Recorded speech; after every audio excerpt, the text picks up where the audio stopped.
With New World Aeternum launching on consoles for the first time and relaunching on PC as this incredibly well redefined MMO action RPG, I thought it would be a really good opportunity to sit down and talk to you guys about the common mistakes that new players make and how to go about enjoying your experience as you step into the world of Aeternum for the first time. So welcome in, welcome back, and hello everyone, and welcome to the channel. My name is Brian if you happen to be new around here. Let's go ahead and dive right on in. Let's get started with the biggest tip of all. I think this is going to impact your play space.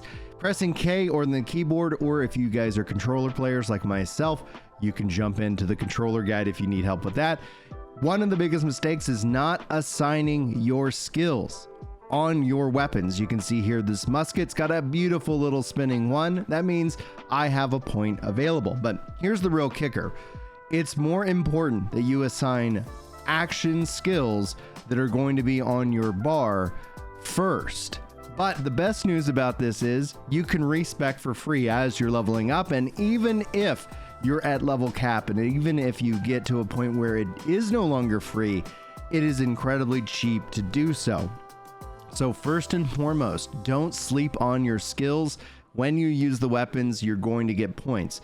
This also builds off of your starting type, because even with the selected type, you can still change your weapons. So if you end up starting as something that you don't enjoy, just switch your weapons and find the fun. But then yes, assign your skills, and then even if you feel like you might have made a mistake, you can always reassign and you can rebuild from there. Because even if you're worried, that's really the next step, worrying about what to choose, not being meta, not being the most efficient.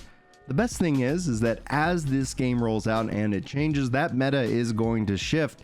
So there is no real mistake that you can make. You can always undo that mistake. You can always change it up. So find the fun, focus in on just making sure you're putting skills on the board, and then going from there to kind of adjust to see ultimately if that feels exactly like you want it to feel. Now, while this isn't a mistake, if you guys like New World content, if you like MMORPG content like the upcoming Ashes of Creation, Pantheon, and even the Dune MMO, welcome into the channel, guys. We cover MMOs here, and if you guys feel like I earned your sub, be sure to sound off in the comments like these incredible people. Welcome into the channel, everybody. I'm really glad you're here. The support the channel has been receiving this last couple of months has been truly phenomenal, so thank you guys so much. But let's talk about what other mistakes new players are making. The next mistake I see a lot of new players make is wasting a lot of time selling items on the market that just aren't going to sell. You can see here this is a tier 3 gear, legs in this case, and there's nobody who's got any buy orders. You can always put a buy order if you want, and if you go to put a sell order, you can see here there's nothing that is listed. So a lot of people will spend and waste, especially these listing fees, on listing items that aren't going to sell. It's better that you just break it down, and I'll show you how just in a second. The next mistake that a lot of new players make is in the list duration.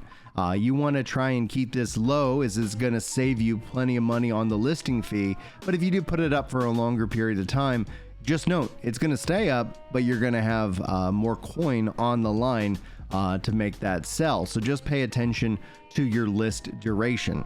But going into the inventory of the game itself, you can see here it is just easier to go ahead and break down via the salvage system, because it's going to add to your coins. It's also going to add to your repair materials and so much more. Now, this isn't to say don't sell items on the market. This is definitely to say you want to go and look at what you can put up for sale. Find things that have good buy orders that will allow you to be able to move product, because you can sell it for more. So a buy order here is at 27. If I hit sell, you can see here it's at 28. Well, that's not that big of a difference. If it was like at a 1, then maybe I would list a sell order. But if it is really close, and you want that money, that's just a real nice and easy way to go ahead and collect it. So if I want to get all of that, I can do that right here. And there you go. And then I've got that money now in my pocket. The next thing I see a lot of new players sit on top of is essentially their territory standing bonuses. As you play in a various different territory, you're going to get territory experience, and that's going to level up your territory itself. So here you can see I've got 1 point to spend in Windsward, and when I click on that, it's going to give me different buffs. Now, the first buff that it gives you is the ability to own a home in that area. And so I would encourage anybody, because the next mistake that players make is they don't buy a home, and a home is going to give you so many benefits that is just absolutely kind of a must own. Not only can you expand with your home and put in various different chests, which is going to increase the overall weight that you can store in the town storage shed because it's all linked.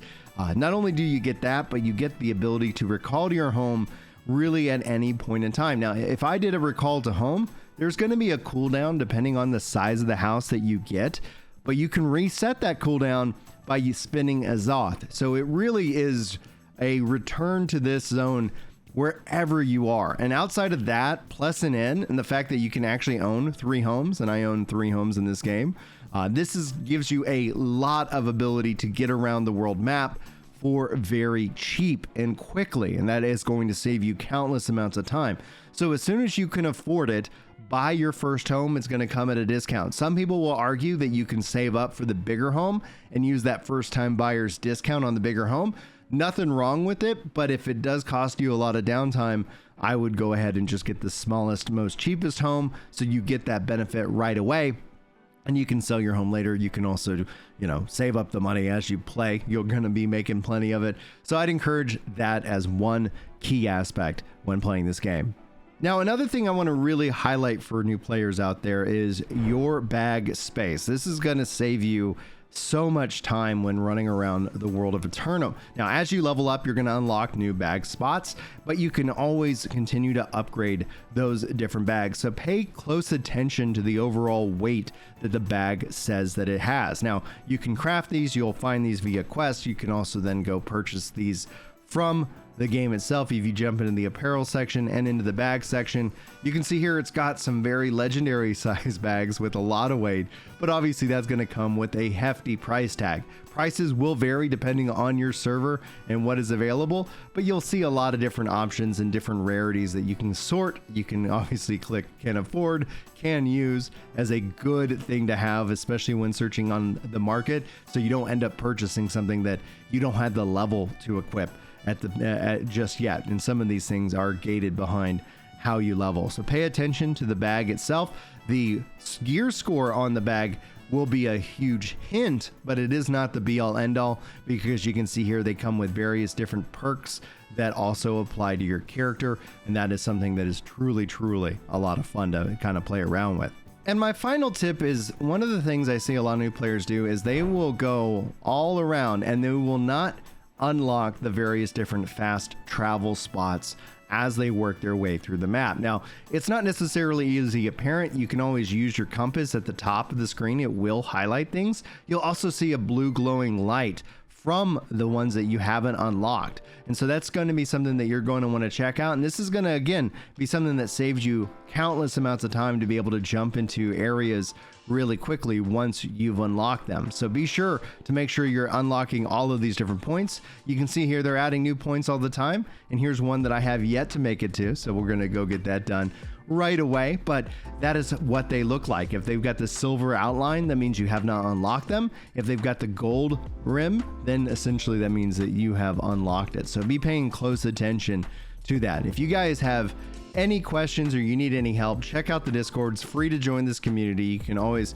come in, hang out. We're a bunch of just awesome, casual, hardcore players, and that's something that's really fun. I feel like New World is going to be a really exciting game to experience, especially as they roll out new content and more features for each and every one of us. If you guys, like I said, have any questions, sound off below, hit me up on Discord, and I just want you guys to have the most fun possible when stepping into New World Aeternum for the first time. Thank you so much for your time today, and as we like to do, I wrap up my videos and my guides with what I call the message of hope. This is where you and we try to encourage each other to be the best versions of ourselves, to focus in on both our mental, physical, and spiritual health.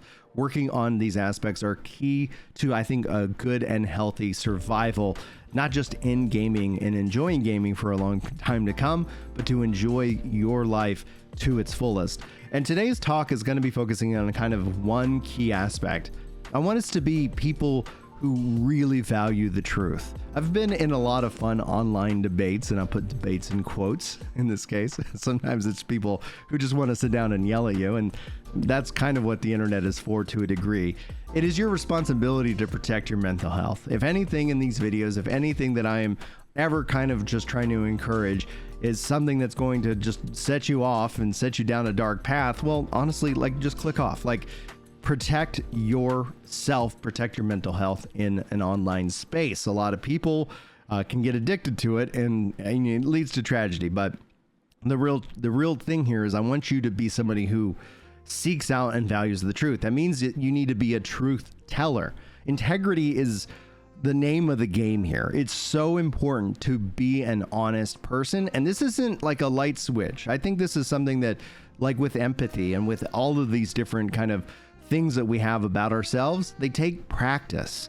They are something that we work towards. Whenever anybody says, like, I'm an empathetic person or I'm an honest person, it's like, I think it's better to preface with that is that I strive to be an empathetic person. I strive to be an honest person. And while people will definitely have different affinities, I would say my wife is very empathetic more naturally than I am, but it's still this something that you want to always kind of work on. And empathy and being honest are two of the things that I think go hand in hand. I've seen a lot of empathy without honesty, and that only leads to tragedy. Telling somebody what they want to hear doesn't necessarily translate to what they actually need to hear, especially from a friend.